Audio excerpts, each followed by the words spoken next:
Welcome to Tikaliper channel. In today's video, I'll show you how to fix no headphones or speakers are plugged in into your Windows 11 laptop or desktop computer.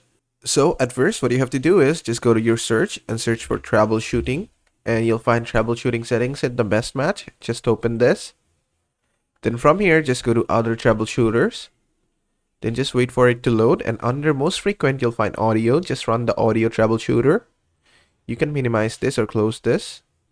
Just wait for the audio troubleshooter to run. It will find your problem and try to fix it for you.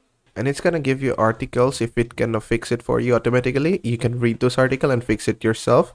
If that doesn't work for you, what you have to do is from the bottom right corner, just click on the sound. And if that doesn't work for you, what you have to do is from the bottom right corner, what you have to do is just click on this and click on open sound settings. Then just scroll down. From here, click on more sound settings. From here, you're gonna find playback. Inside playback, you're gonna find your speakers. Just make sure there's a tick here. If this is grayed out, just right click on it and click on enable instead of disable. You'll find enable, just click on that. Also go to recording. Do the same thing for your mic. Make sure everything is enabled.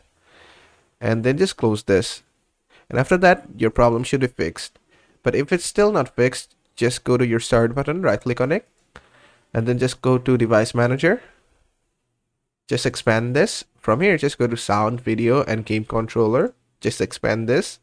And just make sure to update your sound driver. Just right click on it and click on update driver. Then just click on search automatically for drivers. As you can see, my best drivers are already installed. So just close this. Try to do it for all the sound drivers. And then just go ahead and restart your PC. And even after that, if your problem is not fixed, just go to your settings. From here, just go to Windows Update and try to update your Windows. And hopefully after that, your problem will be fixed. And basically that is how to fix no speaker or headphones plugged in into your Windows 11 laptop or desktop computer. I hope you liked this video. If you did, please give it a thumbs up and don't forget to subscribe.